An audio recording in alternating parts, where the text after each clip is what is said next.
გონიოს ყოფილი მეურნეობის ტერიტორიაზე აჭარის ავტონომიური რესპუბლიკისა და ადგილობრივი თვითმმართველობის საკუთრებაში არსებული სადავო მიწის ნაკვეთების შემსწავლელმა შერეულმა სამთავრობო კომისიამ დღეს მორიგის ხდომა გამართა. ხდომას ჩვენი კორესპონდენტი ნონა დიასამიძე ესწრებოდა, რომელიც ახლა პირდაპირ ეთერში გვერდება. ნონა, მიიღებს თუ არა კომისიის წევრებმა საბოლოო გადაწყვეტილება თუ როგორ მოხდება სადავოდ ქცეული მიწების საკითხის გადაწყვეტა? დიახ, გიორგი, დღეს შერეული სამთავრობო კომისიის ხდომა გაიმართა, რომელიც 3 საათს გაგრძელდა. კომისიას ხდომაზე 27 გვერდიანი დასკვნის პროექტი უნდა დაემტკიცებინა, თუმცა კომისიაზე გონიოს მოსახლეობის წარმომადგენელმა დასკვნაში ცვლილებები მოითხოვა. პროექტში წერია, რომ თითოეული განცხადება მიწის აღიარების კომისიამ ინდივიდუალურად უნდა განიხილოს. ნიას ფუტკარაძე კი ამ ხლის შეცვლას ითხოვს, რადგანაც თვლის, რომ ამ ფორმით განხილვები დიდ დროს მოითხოვს. ვერ გავერკვიეთ, მე მინდოდა რომ ეს ვცოდნოდა რომ ხალხი გველოდება, რომ აუხსნა ხალხს, რომ დაახლოებით ყველა იგი აი რა პერიოდი დაჭირდება ამას იქ, აღიარების კომისიამ უნდა გაიაროს, მერე კიდევ რაღაც არის, მერე ძეგლთა დაცვის სამინისტროს უნდა მიმართოს. აღარ გვინდა ჩვენ იქ ან გზაზე გავიდეთ, ან კიდევ ხელისუფლებასთან თავისი საქმე რაღაცა შევაწყოთ. ჩვენ გვინდა ზუსტი პასუხი. გაუგებრობა გამოიწვია იმად, რომ თავდაპირველად ხელისუფლებამ გონიოელებს მიცა პირობა, რომ ეს ყველაფერი ხდებოდა ძალიან მოკლე დროში. მაგრამ ეხლა აღმოჩნდა, რომ ყველაფერი ამას ახლავს პროცედურა, რომელსაც სჭირდება გარკვეული, ესე იგი, დრო და ხალხს გონია, რომ კომისია ვერ მუშაობს და ხდება საკითხის გაჭიანურებას. მე დარწმუნებული ვარ, აი ხალხის ერთიანობით და ერთადგომით მოხდა იმდენი, რომ საბოლოო ჯამში პროცესი მიდის იქეთკენ, რომ მიწა უნდა მიიღოს ყველა იმ ოჯახმა, რომელსაც ეკუთვნის. ეს მართლაც ასე იქნება ბოლოს. კომისიამ მიიღო გადაწყვეტილება, რომ გონიოს მოსახლეობის წარმომადგენელს საკუთარი წინადადება წარმოედგინა წერილობით ორშაბათამდე.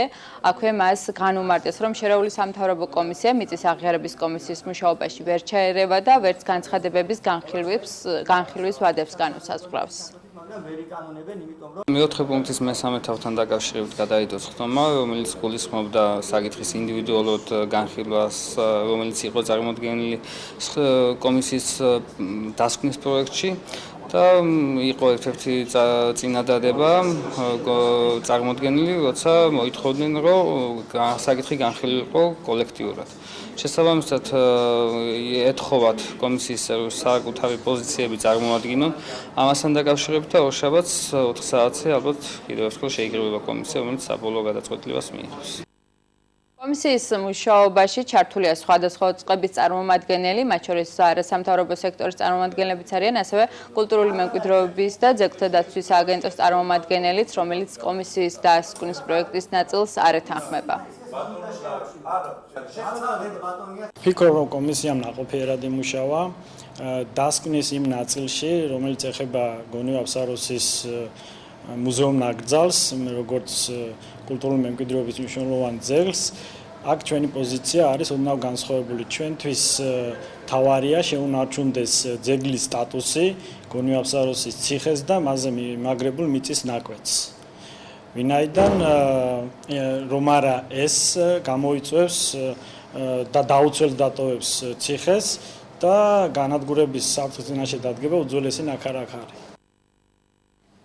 სამთავრობო კომისიამ 17 april's შემდეგ 479 პირის განცხადება განიხილა, საიდანაც დაასკვნა, რომ 306 ოჯახი საკუთრებას ფლობდა და საკუთრების მოწვევები გააუქმდა. 115 პირი კი წლების განმავლობაში მიწით მოსარგებლე იყო, 52 ოჯახი კი უმიწო კომლია. როგორც უკვე გითხარით, კომისია საბოლოო დასკვნას სავარაუდოდ ორშაბათს საღამოს 4 საათზე გამართულ ხდომაზე მიიღებს, რომლის შემდეგაც ის ქალაქის მერიას, აჭარის მთავრობას და სხვა ორგანოებს გადაეგზავნება. გიორგი. მადლობა, ეს იყო ნონა დიასამიძე. და დღის სხვა ახალი ამბები დათვების შემოსევა აჭარის მაღალმთიანეთში. სიმინდის, ყანებისა და ხეხილის ბაღების განადგურების შემდეგ ადგილობრივი მოსახლეობა შიშობს, რომ მტაცებელი ცხოველები თავს ადამიანებს დაესხმევიან. რა ღონისძიებების გატარებას ითხოვს მოსახლეობა და რას აცხადებენ ადგილობრივ ხელისუფლებაში. ნახეთ მანანა რიჟვაძის რეპორტაჟი. ასია მთლიანი ყანა წაქცეული, განადგურებული. aha batono aha naxi გარეულმა ცხოველმა სოფელ ვაშოვანის მცხოვრებლებს სიმინდის მოსავალი თითქმის გაუნადგურა. მარცვლეულის მოსავლის გარეშე რჩება ნოდარ აბულაძის ოჯახიც. მისი თქმით, ბოლო ერთი თვის განმავლობაში თითქმის ყოველ დღე მის საკარმი და მონაკვეთს დათვი სტუმრობს და სიმინდის ყანებთან ერთად ხეხილის ბაღებსაც აზიანებს. ეს ჩემი წრის მოსავალია. ამის წელი განმავლობაში სიმინდის მოდიოდა და საქონელსაც კვებები. ახლა ყველაფერი განადგურებია. თქვენ თვითონ დენახეთ და კიდევ ერთხელ ვთხოვ მთავრობას ადგილობრივსაც, აჭარისაც, საქართველოს მთავრობას, რომ ზარალი ამინაზავრონ მეს ვიცხოვრო და ვიარსებო. ისაც ვარ სტიქიაში მოხვედრილი გასი. ვაშლოვანში მცხოვრებთა თქმით, მტაცებელი ცხოველები დასახლებულ ადგილებამდე აღწევენ, რაც ადამიანებზე თავდასხმის საფრთხეს ქმნის. მშობლებს საღამოობით ბავშვების ეზოში გაშვების ეშინიათ. საკმაოდ დიდ საფრთხებს გვიქმნის ეს გარეული ცხოველები. მოდიან დასახლებულ პუნქტებთან. ჩვენ ხედავთ, რომ დასახლებულ პუნქტებთან არის დარგული სიმინდი და ასევე გარეული ცხოველები მოდიან, ანადგურებენ სიმინდის ნარგავებს და ასევე დიდ საფრთხებს უქმნის ეს გარეული ცხოველები ადამიანებს. დათვის გარდა შემოშენდა ძალიან ბევრი ცხოველები. ეს არის ტურა, მგელი, დათვი და მოსახლეობაში შეფოთებულები ვართ ძალიან ბავშვები გარეთ ღამეობით ვერ გამოვდივართ, ვერ თამაშობთ. არიან ბევრი დამსვენებლები, მაგრამ ვერ გამოდიან გარეთ და გთხოვთ ვინმე რამით დაგვეხმართ. ქვემო და ზემო ვაშლოვანი, შურმული, თაგო, ჩაო, ელელიძეები და ქედლები. ეს ის სოფლებია, სადაც მტაცებელმა ცხოველებმა ადგილობრივებს მნიშვნელოვანი ზიანი მიაყენა. რამდენიმე ოჯახს თითქმის გაუნადგურა თაფლის მეურნეობა. დაგლიჯა შინაური ცხოველები, მნიშვნელოვნად დააზიანა ხეხილის ბაღები და სიმინდის ყანები. არის ძალიან დიდი ზარალი დათვთან დაკავშირებით. სოფლების მიხედვით დაჟევიცი სოფელ ჩაოში 9 კომლმა აჭრა სიმინდი განადგურებულია მთლიანით. აჭრილია ყანები აღარ არის. ასევე მდგომარეობა არის თაგოში სამწუხში, 5 ოჯახმა აჭრა.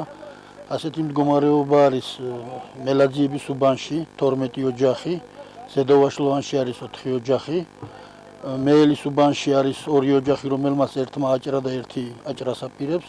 განადგურებული. გამგეობის ინფრასტრუქტურის და ეკონომიკური განვითარების სამსახურის უფროსის თქმით, ადგილობრივი ხელისუფლებისთვის პრობლემა ცნობილია. მის მოგვარებაზე კი უკვე მუშაობენ. გამგეობამ გარემოს დაცვის სამინისტროსგან მტაცებელი ცხოველების გაუნებელყოფის ნებართვა უკვე მიიღო. შექმნილია მონადირეთა ჯგუფებიც. ჩვენს მიერ მიღებული იქნა შემდგომი მისვენება პირველ რიგში ეთხოვა გარემოს დაცვის სამინისტროს და იქიდან იქნა მიღებული ნებართვა 1 ერთეული დაცვის და 8 ერთეული გელის გაუნებელყოფის თაობაზე. შეძენილი იქნა გამგეობის მიერ ტყვია წამალი და დარიგებული იქნა მონადირეებზე. ადგილობრივ მოსახლეობას მტაცებელი ცხოველების მომრავლებისა და მოსალოდნელი საფრთხეების გამო იალაღებზე გაშვებული პირუტყვი მკაცრი მეთვალყურეობის ქვეშ ყავს.